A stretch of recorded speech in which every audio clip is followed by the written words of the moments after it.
ఇటీవల కురుస్తున్న భారీ వర్షాలతో పలు గ్రామాల్లోని వాగులు, చెరువులు నిండుకుని అలుగులు పారుతున్నాయి. మేడ్చల్ జిల్లా వ్యాప్తంగా కురుస్తున్న భారీ వర్షాలకు మేడ్చల్ పెద్ద చెరువు అలుగులు పారుతుంది. అదేవిధంగా గౌడవెల్లి వాగు ఉధృతంగా ప్రవహించడంతో మేడ్చల్ నుండి గౌడవెల్లికి రాకపోకలు నిలిచిపోయాయి. మేడ్చల్ మండల వ్యాప్తంగా ఎలాంటి అవాంఛనీయ సంఘటనలు జరగకుండా చెరువులు, వాగుల వద్ద మేడ్చల్ సిఐ సత్యనారాయణ భారీకేడ్లు ఏర్పాటు చేసి పోలీసు సిబ్బందితో పటిష్ట భద్రత ఏర్పాటు చేశారు. అటు షామీర్పేట్ మండలంలోని అలియాబాద్ వాగు ఉధృతంగా ప్రవహిస్తుండడంతో అలియాబాద్ గ్రామం నుండి బొమ్మరాసిపేట్ గ్రామానికి రాకపోకలు నిలిచిపోయాయి. షామీర్పేట్ సిఐ శ్రీనాథ్ ప్రజలెవరూ వాగు దాటకుండా బారికేడ్లు ఏర్పాటు చేసి ఆయా చెరువుల వద్ద పోలీసు సిబ్బందిని నియమించారు.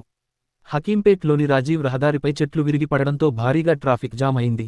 పోలీసులు, తుంకుంట మున్సిపాలిటీ సిబ్బంది చెట్లను తొలగించి ట్రాఫిక్ను క్లియర్ చేశారు. మూడుచింతలపల్లి మండలంలోని లక్ష్మాపూర్ గ్రామానికి చెందిన డప్పు రాములు ఇంటిపై వేప చెట్లు విరిగిపడింది. ఉద్దేమర్రి గ్రామం నుండి కేశవపూర్, కీసరకు వెళ్లే రోడ్డుపై చెట్లు విరిగిపడడంతో చెట్టును తొలగించారు. భారీ వర్షాల కారణంగా జిల్లా అధికారులు, జిల్లా యంత్రాంగం అప్రమత్తమై రెస్క్యూ ఆపరేషన్లు నిర్వహిస్తున్నందున మేడ్చల్ జిల్లా కలెక్టరేట్లో సోమవారం నిర్వహించాల్సిన ప్రజావాణి కార్యక్రమాన్ని రద్దు చేస్తున్నట్లు కలెక్టర్ గౌతమ్ ఒక ప్రకటనలో తెలిపారు.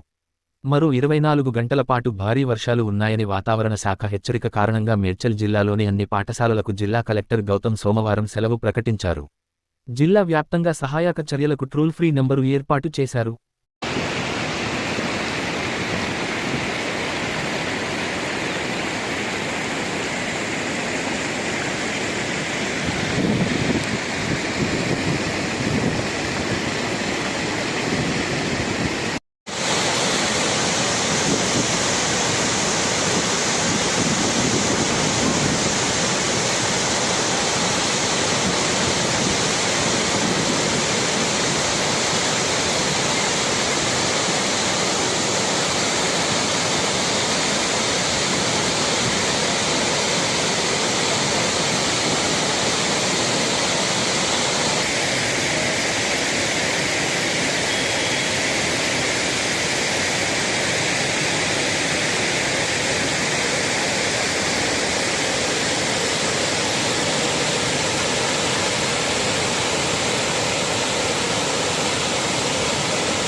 Channel, please like, share, subscribe.